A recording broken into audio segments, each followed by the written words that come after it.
நீங்க இந்த கடந்த 5 வருஷமா பார்த்துருப்பீங்க. ரோடு கூட ஒரு ட்ரைனேஜ் கூட எதையுமே இன்னைக்கு வரைக்கும் என்ன காரணம் கேட்டீங்கன்னா, அவங்களுக்குள்ளே யார் அதிகமாக லஞ்சம் வாங்குறது போட்டி, கவுன்சிலரா தலைவரா அப்படிங்கிறது.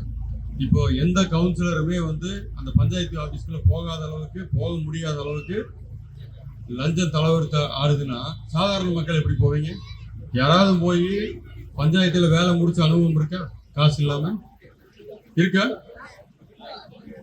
எல்லா இப்ப அதெல்லாம் தெரிஞ்சுதான் இருக்கிற 18 கவுன்சிலர்ல 15 கவுன்சிலர் நம்மளுக்கு ஓட்டு போட போறாங்க. இது வந்து சந்தோஷமான விஷயம் தான். எல்லாருமே திமுக கவுன்சிலர் தான்.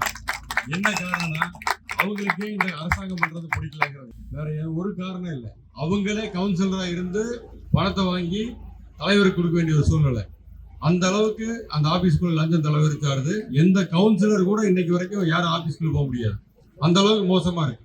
அதை வந்து இந்த வருஷத்தோட வர 23ஆம் தேதியோட அதை அப்புறப்படுத்தி புதுசா ஒரு புரட்சி. எப்படின்னா, நீங்க உங்களுக்கு தேவைப்படுற வேலையை சிங்கிள் விண்டோ முறையில சிஸ்டத்துல உட்கார்ந்து நீங்களே வந்து இந்த பஞ்சாயத்து ஆபீஸுக்கு போகாம டெத் சர்டிஃபிகேட், வாரிசு சான்றிதழ், நம்மளுக்கு தேவையான ஈசி இது எல்லாமே வந்து ஆன்லைன்ல எடுத்துக்கலாம்.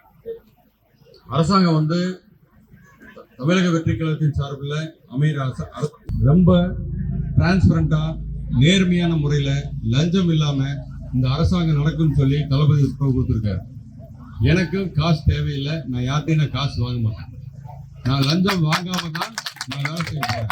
அதனால நீங்க உங்களுடைய ஓட்டை மறக்காம 23ஆம் தேதிக்கு காலையில நேரத்துல 7 மணிக்கு முதல் நாளா போய் விசில் சின்னத்துல ஓட்டை போட்டு தலைவர் தளபதி விஜய் சாரை முதலமைச்சரா அமர வைக்கணுங்கிறதுல உறுதி ஏற்றுட்டு